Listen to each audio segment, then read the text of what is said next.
मैं सूरज आप सभी का वर्ड इनकार्नेशन में स्वागत करता हूँ। आज का विषय है वैदिक सभ्यता। आज के सेशन में हम लोग यही समझने का प्रयास करेंगे कि वैदिक सभ्यता के समय किस प्रकार से समाज का संचालन वेदों के माध्यम से होता था और किस प्रकार से लोगों का सामाजिक विभाजन हुआ और कैसे लोगों के जन्म के आधार पर उनकी जातियों का निर्धारण किया गया और इसका समाज पर क्या असर पड़ा। इन्हीं सब बिंदुओं पर आज के सेशन में चर्चा करेंगे। सबसे पहले बात करते हैं वेद। वेद की बात की जाए तो नाम से ही स्पष्ट है कि वैदिक सभ्यता, यानी कि वेदों के आधार पर ही ये इस पूरी सभ्यता का संचालन किया गया। अगर वैदिक सभ्यता के कालखंड की बात की जाए तो सामान्यतः 1500 ईसा पूर्व से लेकर 600 ईसा पूर्व तक माना जाता है और इस पूरे कालखंड को इन्हीं 4 वेदों के आधार पर 2 भागों में बांटा गया है। पहला है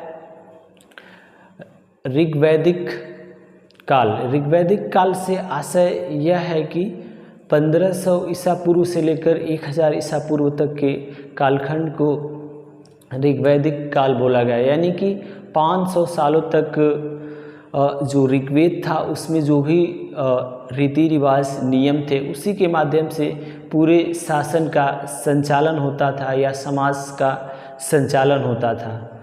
अब बात करते हैं उत्तर वैदिक काल। उत्तर वैदिक काल की बात की जाए तो सन आज 1000 ईसा पूर्व से लेकर 600 ईसा पूर्व के कालखंड को उत्तर वैदिक काल बोला गया और इसमें ऋग्वेद को छोड़कर अन्य जो वेद है उनके माध्यम से शासन का संचालन किया गया।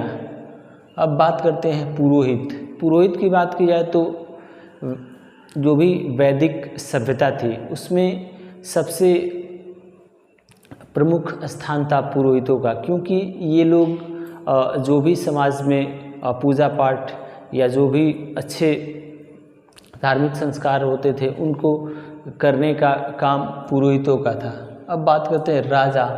राजा की बात की जाए तो राजा उस समय जो होते थे कहीं ना कहीं जो बाद में जो मध्य काल में जो राजा होते थे उनसे थोड़ा सा डिफरेंट या अलग थे, क्योंकि ये जो राजा होते थे इनके बच्चों को उत्तराधिकार के रूप में राजा बनने का अधिकार नहीं था। अब बात करते हैं विष।